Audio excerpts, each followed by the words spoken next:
Ketika si Putri sedang sendirian di dalam rumah, si Putri kelelahan, dia tertidur dalam kamar.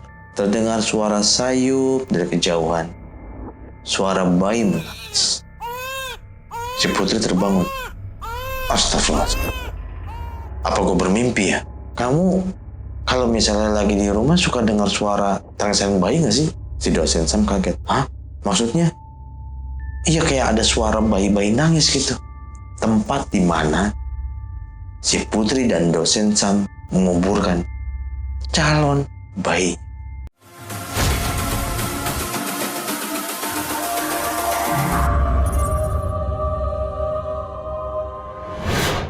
Assalamualaikum warahmatullahi wabarakatuh. Kembali lagi bersama saya, Rita, cerita setan.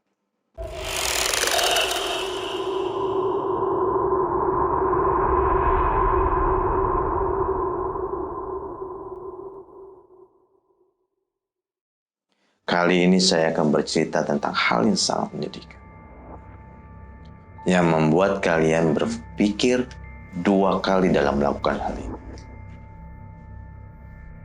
yaitu tentang aborsi. Tetapi sebelum saya melanjutkan ceritanya, kepada seluruh sahabat Q Misteri, jangan lupa untuk like, subscribe, komen, share, serta nyalakan lonceng notifikasinya, supaya tidak tertinggal episode-episode selanjutnya. Gimana ceritanya? Dengarkan. Cerita ini berawal ketika seorang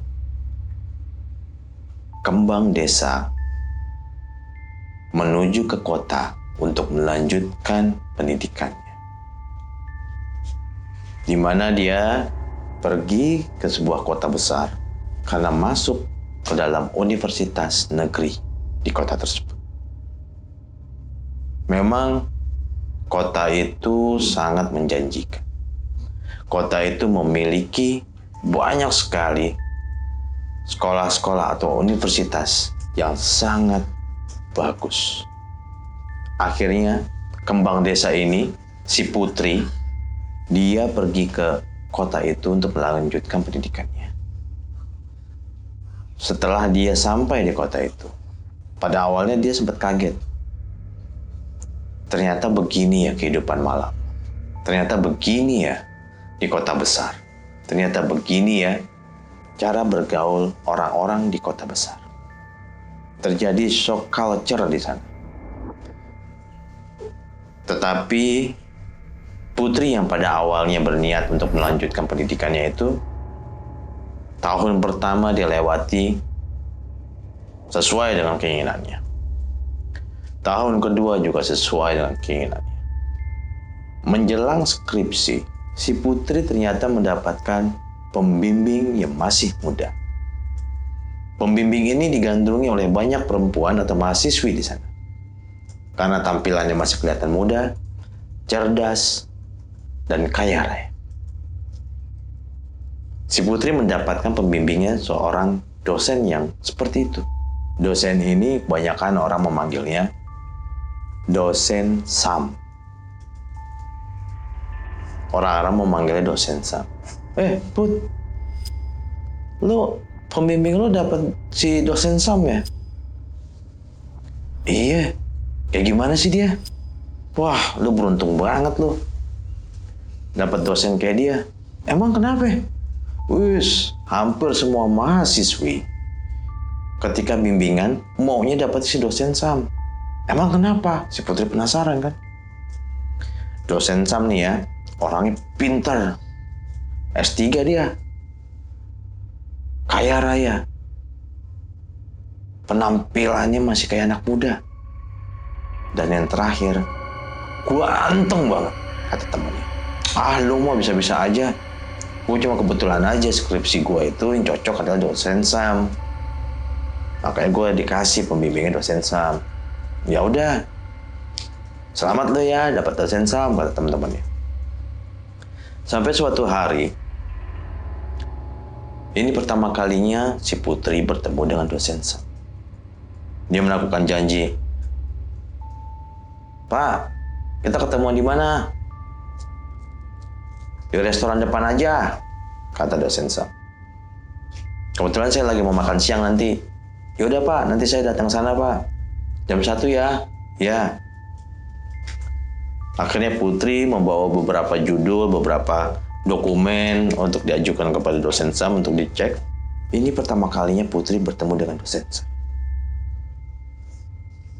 Ketika dia menunggu di depan restoran, mejanya yang paling depan dekat pintu masuk, dia melihat sekitar, belum ada orang yang dianggap seperti kayak dosen Sam. Akhirnya si Putri bertanya, Pak udah sampai belum di lokasi? Belum. Kamu udah sampai, kata dosen Sam. Sudah Pak. Ya sudah, tunggu aja dulu sebentar. Tak lama kemudian, dia melihat sesosok pria sangat berwibawa, ganteng. Si Putri terpesona. Wih, ini cowok ganteng banget. Si dosen Sam lama banget sih gitu. Mata dia menuju kepada pria itu. Diliatin lah. Kata, apakah ini dosen Sam? Coba dia telepon. Pak, dari mana? Ternyata benar. Pria yang dianggap Putri itu sangat wibawa dan ganteng, itu ada dosen Sam. Di otak Putri udah berpikir, wah, gue dapet dosennya cakep banget. Berkenalan mereka satu sama lain. Hari demi hari, tanpa disadari, Putri semakin akrab, semakin dekat dengan dosen Sam. Dan dosen Sam pun juga selalu terbuka untuk Putri. Selalu bisa meluangkan waktunya untuk Putri.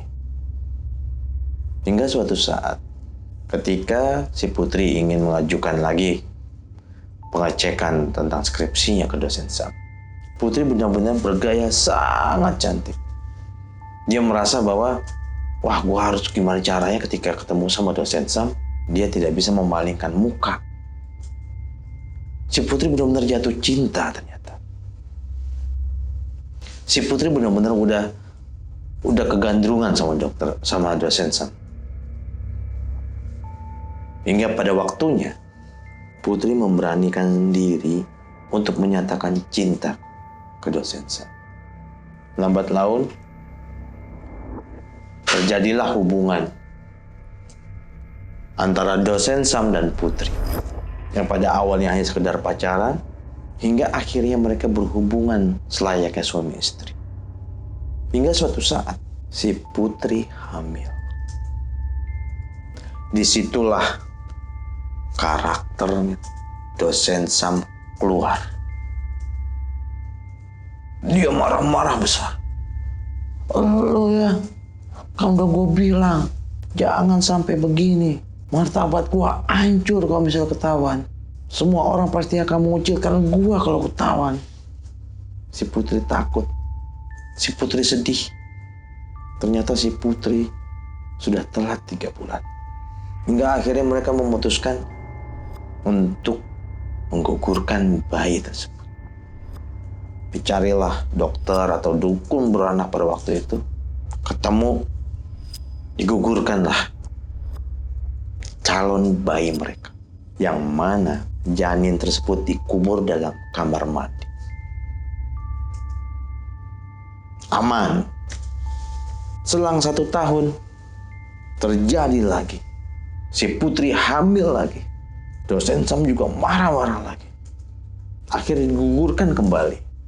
Hingga ketiga kalinya, mereka mengulangi hal tersebut. Dan dikubur dalam satu tempat yang sama. Yaitu di dalam kamar mandi. Dan mereka bisa jelas melihat bahwa janin-janin sebelumnya itu sudah berbentuk hanya tulang belulang. Dimasukkannya lagi yang baru. Dan dikubur kembali. Rumah atau kontrakan yang mereka tempati secara nggak langsung menjadi tempat kuburan calon bayi mereka. Hingga suatu saat, Desas-desus dosen Sam dan Putri melakukan pacaran, mereka mempunyai hubungan yang dekat, mulai terdengar oleh mahasiswa atau mahasiswi sekitarnya. Rumahnya atau kontrakan mereka berdua akhirnya banyak dikunjungi oleh teman-teman Putri. Akhirnya yang tadinya lo nggak percaya jadi percaya kan, dosen Sam itu ganteng kan. Iya, gue jadi kepicut sama dia nih. Gitu. Tak lama kemudian, ketika si Putri sedang sendirian di dalam rumah, si Putri kelelahan, dia tertidur dalam kamar. Terdengar suara sayup dari kejauhan, suara bayi menangis. Si Putri terbangun. Astagfirullah. Apa gue bermimpi ya? Kok gue ngedenger suara tangisan bayi? Padahal jelas di rumah ini gak ada bayi. Cuma ada gua doang dalam hati Putri. Dan dia tidur lagi. Terdengar lagi suara tangisan bayi. Oi, oi. Dan itu terjadi berulang-ulang selama 1 bulan. Si Putri sempat stres. Si Putri bertanya kepada dosen Sam, kamu kalau misalnya lagi di rumah suka dengar suara tangisan bayi gak sih? Si dosen Sam kaget. Hah? Maksudnya? Iya, kayak ada suara bayi-bayi nangis gitu. Mukanya dosen Sam pucat ketika ditanya tersebut. Kenapa kok kamu mukanya aneh? Iya, kata dosen Sam. Gue juga ngedengar.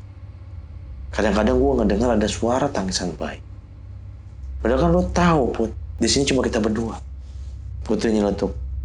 Apa gara-gara kita? Udah gak usah dibahas, kata dosen. Nggak mungkin. Secara logika nggak masuk, kata dosen Sam. Ya udah. Akhirnya mereka tidurlah istirahat berdua di dalam kamar.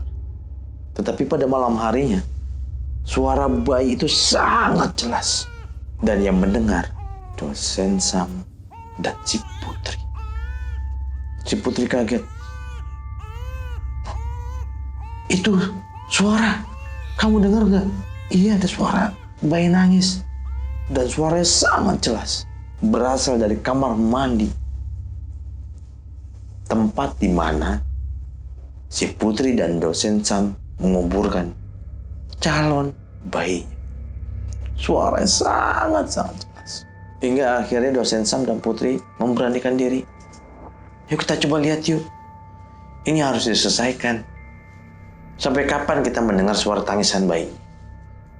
Akhirnya mereka memberanikan diri. Mereka memberanikan diri mendatangi kamar mandi itu. Dan kalian tahu, ketika dosen Sam membuka pintu kamar mandi itu, jeder! Si Putri kaget. Dosen Sam terjatuh karena mereka berdua melihat bayi kecil mungil merah terdapat di kamar mandi itu sambil menangis. Yang mana ari-arinya masih terjulur, masih mengeluarkan darah. Putri kaget, dosen Sam terjatuh. Gak mungkin ini. Gak ada orang yang bisa masuk kamar mandi ini. Dosen Sam marah-marah. Yang tahu hanya kita berdua. Pada malam itu semuanya sangat mencekam. Si Putri dan dosen Sam benar-benar melihat dengan matanya bahwa di dalam kamar mandi ada bayi kecil merah dengan ari-ari masih menjulur. Tak lama kemudian semerbak bau anyir darah merinding mereka. Langsung ditutup kembali pintu kamar mandi itu. Si Putri memeluk dosen Sam, apa yang telah kita lakukan? Kita sudah banyak membuat dosa. Apa ini peringatan buat kita? Dosen Sam masih kekeh. Dah, besok kita pindah aja rumah. Tetapi si Putri tidak tega dia pindah rumah. Karena dia merasa ada 3 calon bayi yang ditanam di kamar mandi. Putri tidak mau pindah. Putri bersikukuh supaya dosen Sam untuk mau menikahinya dan menyelesaikan semuanya. Sampai akhirnya kejadian itu berulang.